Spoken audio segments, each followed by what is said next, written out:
Welcome everyone to the first session that we have of this marvelous festival that has been established by so many international groups. It's really marvelous to be here. A word of warning, this is one of my first times, so if I blow it, I'm sure somebody will tell me in the chat box that I did something wrong.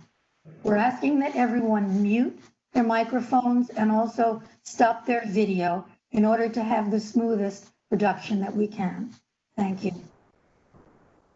Today, I'm so proud and pleased to introduce you to Bian, who is an assistant professor at Princeton University. She started from an undergraduate degree in biology in China, in public health in Chicago, which led her to a master's in human nutrition, which led her to the study of the history of science. I think that her biography is similar to many of ours, where we just sort of into the world that we belong in. She received her PhD from Harvard in 2014 and was recently appointed to the editorial board of Pharmacy and History. Her research interests span many topics pertaining to the question of authority and variation in Chinese traditional culture, particularly in medicine and the natural sciences, between the 16th and the 19th centuries. Overall, her passion lies in writing a new kind of Chinese cultural history that foregrounds knowledge of all kinds and also is rigorously contextualized by institutional, social, economic conditions of the day. Her current research project involves an excavation of 19th century recipe books. Her book, which we will be discussing today, but just didn't get on the screen, sorry about that, is Your Remedies, Pharmacy and Culture in Early Modern China. It was published this year by Princeton University Press. Professor Bian. Okay, thank you so much, Rima, for chairing this discussion. Can you all hear me all right? Yeah. And I want to thank, first of all, to Lucas for inviting me, and for Greg, and above all for Kristen for making this happen. I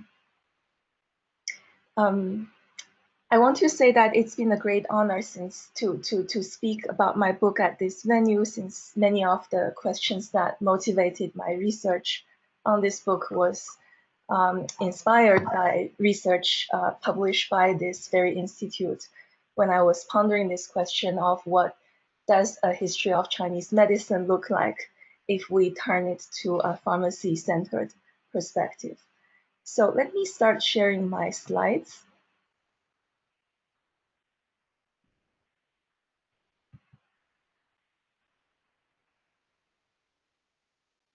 And I'm going to start playing it. Please shout out and tell me if this is you are not seeing my slides in presentation mode. And if I don't hear any objections, I will proceed. So, Know Your Remedies, Pharmacy and Culture in Early Modern China.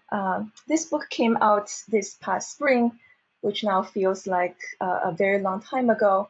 And I actually got hold of the first physical print copy of this book in my hands 2 days before campus closed down in March. But I was pleased recently to kind of check its virtual status in our library catalog and to see it. It's reassuring to see it being attached to a call number now. That gives me this finality that this book exists now in our tree of knowledge. And then I'm delighted to say that I now get this call number that starts with RS, which I consider a badge of honor for this crowd, that I'm joining you as a historian of pharmacy. What I want to talk about today in this very brief introduction to what the book is to start by saying what what this is not about. So I open up my introduction with this picture that I saw first in the archive of Joseph Needham at Cambridge University. And Needham collected this picture of an actual model of a Chinese pharmacy that was allegedly made in 1881 and presented to the Pharmaceutical Society of Great Britain. So I opened with this picture to say that the whole point of my book is for us to get beyond the kind of Orientalist framework that induced us to look at this picture. That is to say that the picture invites us to see this as an archetypical Chinese pharmacy, and then to see China, obviously, in the very intricate interior design, in the jars, in the kind of attire and smoking pipes of the shop owners, and above all, in the relatively rudimentary technical processes that make a Chinese pharmacy run. So basically, I want to say that I want to challenge this enduring trope for traditional pharmacy as a source of truth for Chineseness. And I'm going to say unequivocally now that this trope was a modern invention and it has a modern history that this book is not going to talk about. So instead, I want to present you an early modern story before pharmacy became this kind of culturalist embodiment of Chineseness in modern history. But I want us to hold this image up and examine it critically, but to look back in time and see what an early modern story might be like. So what is this early modern story that I tell in this book? And that actually brings us back to this call number business that I just mentioned in passing, is that if we look at this Library of Congress classification outline, and then I trust that many of us feel this uneasiness when we situate our books in this scheme, is that it's not perfect, right? So pharmacy being a subdiscipline of medicine, and then many of us who are historians find our work being labeled by the subject matter of our inquiry, but not the method of our inquiry, so that we find our books shelved rather far away from our colleagues' books who are kind of in the D or H denominations. I mention this to bring you to this important fact that actually pharmacy was not simply a subfield of medicine at all places at all times, but rather to this very important fact that pharmacy was once the universal science in the Chinese civilization, and arguably since the 6th century. So people make this argument based on the existence of this amazing textual corpus that is known as Bentao, with various translations, roots and herbs, materia medica, and Joseph Needham translated as pharmaceutical natural history, which is weird because it's about nature, but also with pharmacy as overall framework. And then finally, pharmacopoeias, because an awful lot of those texts were sponsored by the imperial court, and hence backing up the claim that China had the earliest pharmacopoeia around the world, that is 6th century. But then, since we're not doing who have what's earliest in the world kind of history anymore, the point of my book is to look at this problem of pharmacy used to have this status as universal science in Chinese science, Chinese intellectual tradition, and to interrogate its history. So my question is not so much this kind of concentric expansion of Chinese knowledge about the world, starting from the 6th century with several hundred drugs, and then to kind of go down time and keep expanding with the inevitable question of why did it cease to expand after the 16th century. So this is a vibrant field. People are working on the kind of earlier phase of this history and the middle part. But my book actually questions the end. My book is about asking what happens to universal science kind of pharmacy around the time of the 16th century and afterwards. So it's about the end, rather, of this pharmacy as universal science phase in Chinese history. So my book opens with this marvelous manuscript that was completed at the Ming court in 1505. And here's a page of a replica of the manuscript that gives you some of the sense of what kind of a text it is. But then this was a text that was never published and sanctioned, and then it kind of was forgotten. Following that, I arrived at this really canonical text of Chinese science of all times, Systematic Materia Medica, that was first published in 1596 by this Chinese physician Li Shizhen. And I talk about how this last encyclopedia, this last pharmacopoeia, was actually a product of its time, but also a very idiosyncratic take on this long-running tradition by this time. I go over those really spirited defense of universal pharmacy by Chinese intellectuals in the 16th and 17th century. And I'm showing this one quote with which I began my introduction. Between heaven and earth, all are things, all behave according to coherence patterns, and all things are medicines.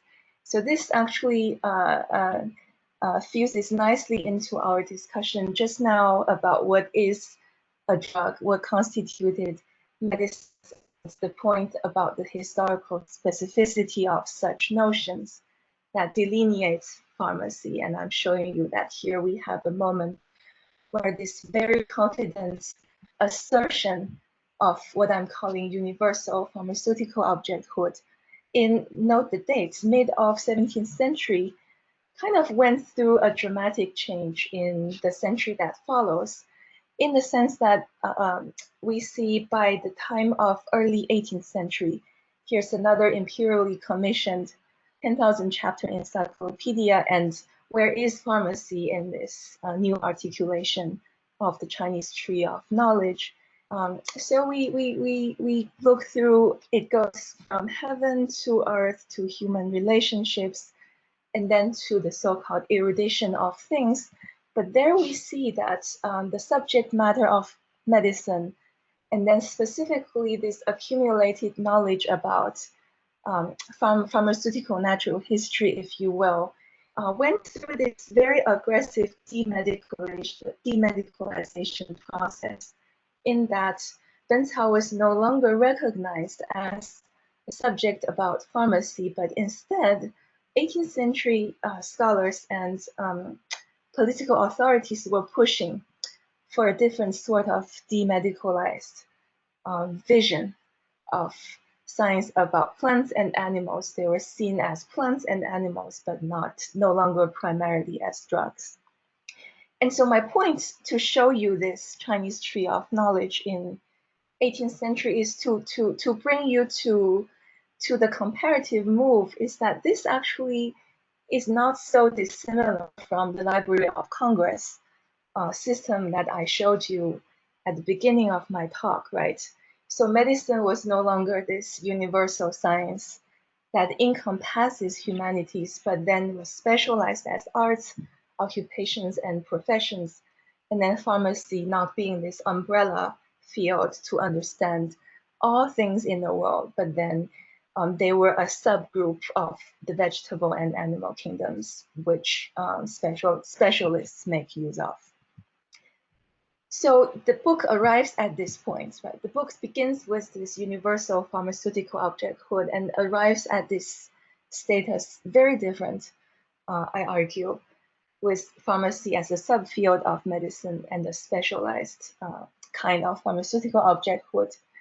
And the book takes you through this 300-year trajectory of a kind of Foucauldian archaeology of knowledge kind of inquiry, and show you various ways in which this change happened.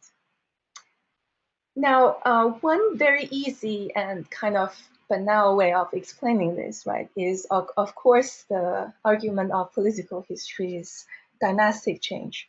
So in 1644, the Ming Dynasty fell to rebels, which then gave way to this new dynasty that we call Qing Dynasty. And then importantly, the Qing Dynasty was led by Manchus, not Han Chinese. And so many people were tempted to explain everything that changed across the dynastic transition by the ethnicity of the rulers of the regime. But in this book, I instead want to challenge this purely political way of explaining cultural change. And I'm showing you a much gradualist and multifaceted process that I'm calling early modern, not defined by any similarity of China during this period to, say, Europe, but by the ways in which China itself moved away from this earlier paradigm of knowledge with pharmacy at the center. But then I ask, how did pharmacy get narrowed down by the end of this, what period I'm calling early modern?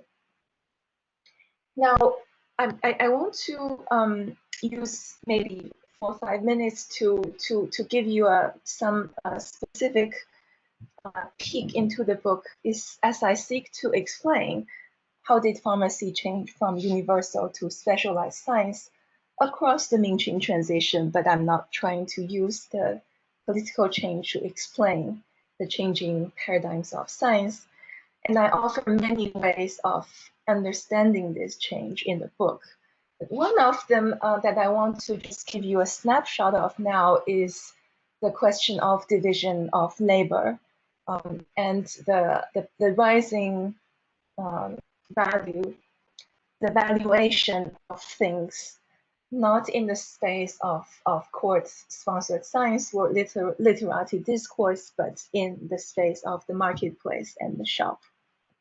So I'm just going to show you a couple images that, and invite you to read it with me as a way to end my introduction. So here is the scroll painting, again, completed at the court, building on various previous conventions of this type that is basically a scroll painting of an urban landscape. It takes you through the streets of the city and shows you shops.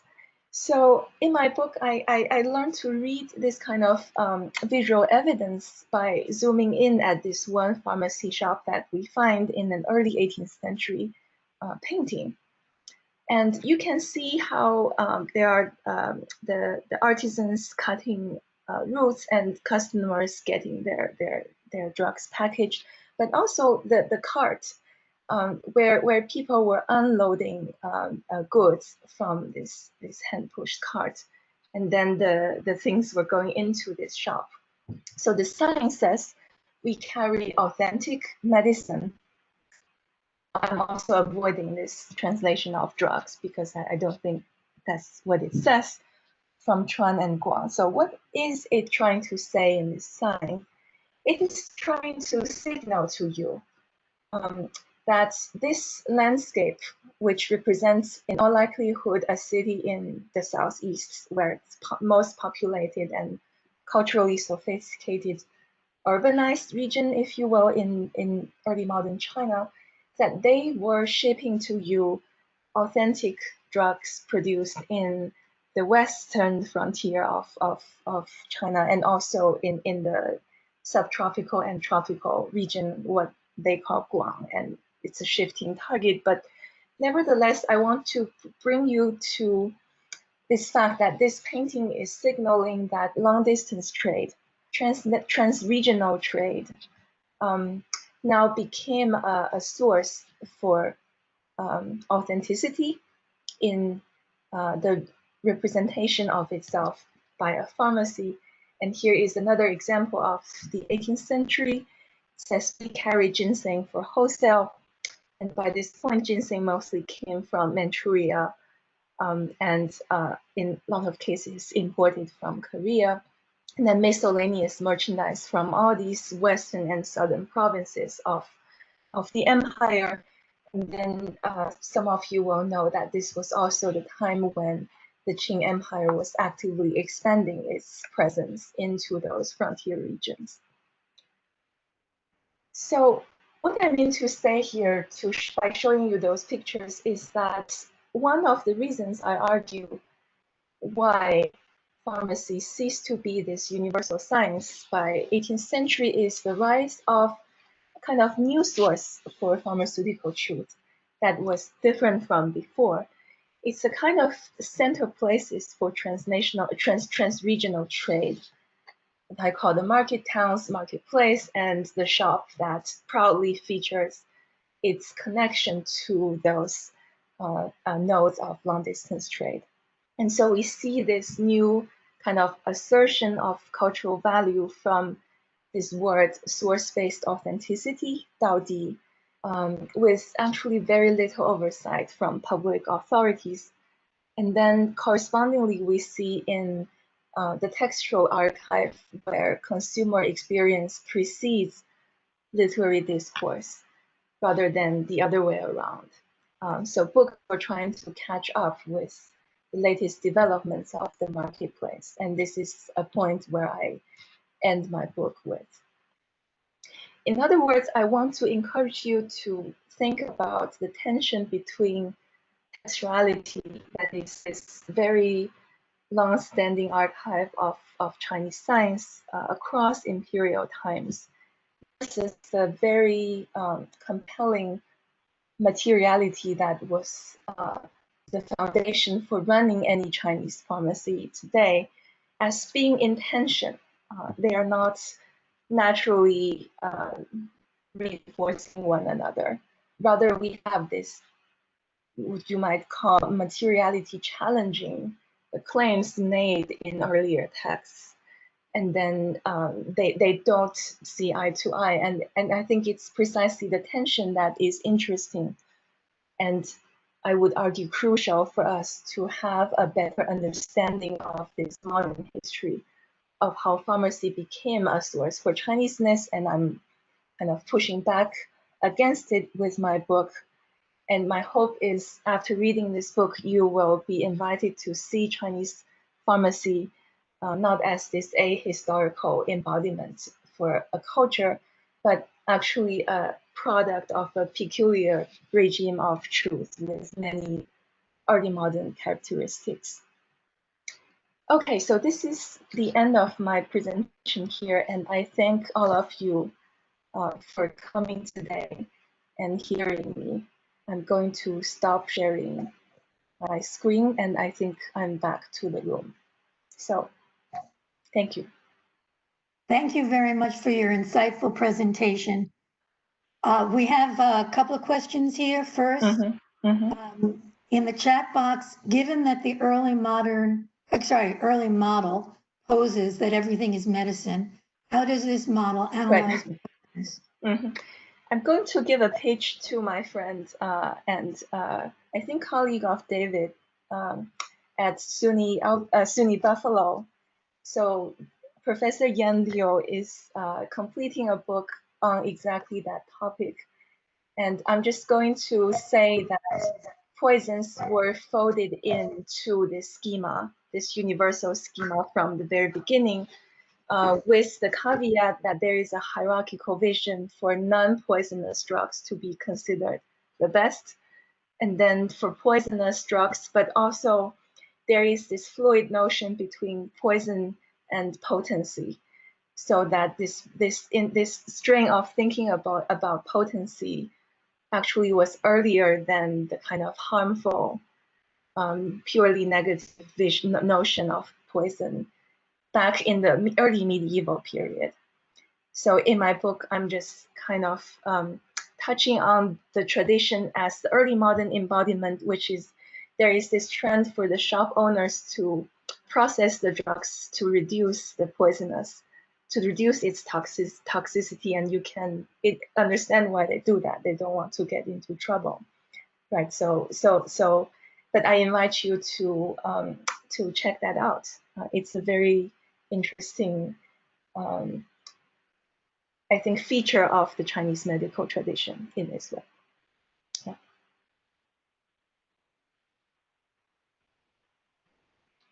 Rima, we are not hearing you. Sorry. Yeah. Okay. All right.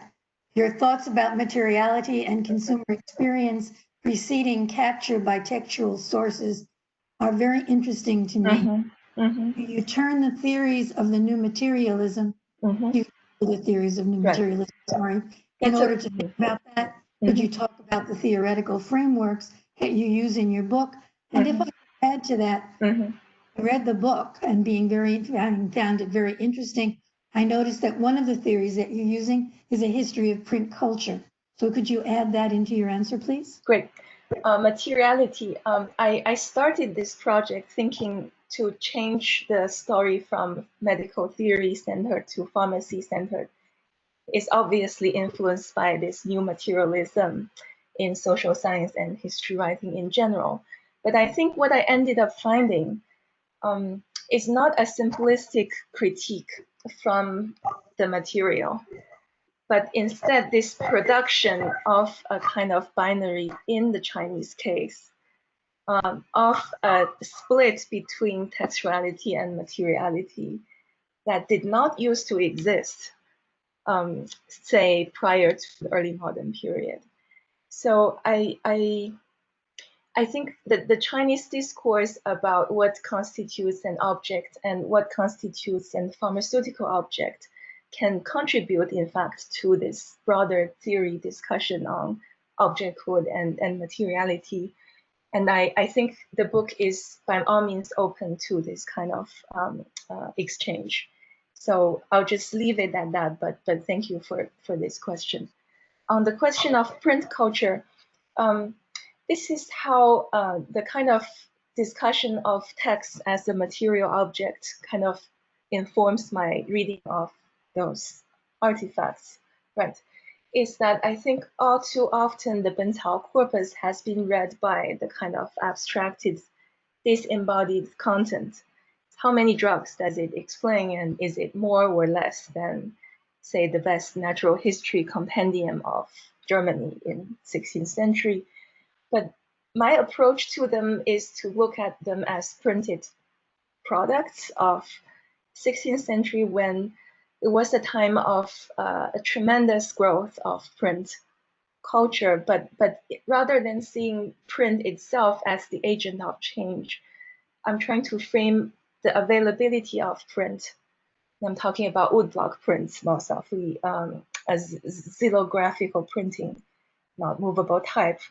But to see how that conditions what people wanted to do with publishing their different texts. And I think the book shows that it does have a palpable influence in what people thought they can do with this very old genre of the pharmacopoeia, right? So for instance, it was a one way for a very provincial actor to say, now I can fund this publication of this wonderful pharmacopoeia of the 12th century, and now our hometown has our own edition of it. So this was something that was simply new, I think, in the early modern period, and that shaped the ways in which this genre developed. And then perhaps not in the same way as the kind of court commissioned model anticipates. So I invite you to read it and tell me what you think.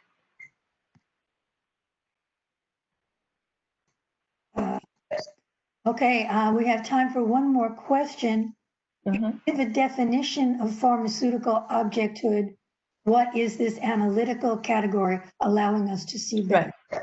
So this is my words. This is my category to capture what I think my actors are trying to say by the idea of drugs as objects, right? And I want to say that I want to highlight the nature of pharmaceutical objecthood is that it's not just an object that has nothing to do with the subject. It's an object, kind of object that transforms the subject precisely when you eat it, right? So that thinkers who think with pharmacy as universal science see the world as potentially transforming the self. And I don't want to use objectivity because I think that pushes the discussion away from precisely this dynamic sense that I want to highlight. And so this is why I come up with this term, and I would welcome all sorts of further thoughts on what that provoke in you. And I think that also gets to this theoretical debate between, I think, largely the Hegelian dialectic theory of materiality, right? But I'm kind of stepping back and say, wait, that was not actually the premises that motivated those scholars of the 17th century when they really tried to do a lot with this kind of objecthood. And then what did they theorize when you step into their shoes? So I hope we will continue this discussion one way or another.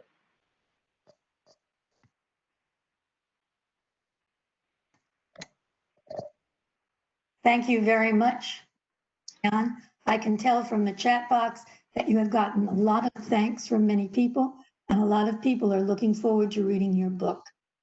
Enjoy your leave, and I hope you get a chance to continue your next research project in China whenever the country travel is. Yes. Well, thank you, everyone. I hope we get to meet in person soon enough. And thank you, Rima.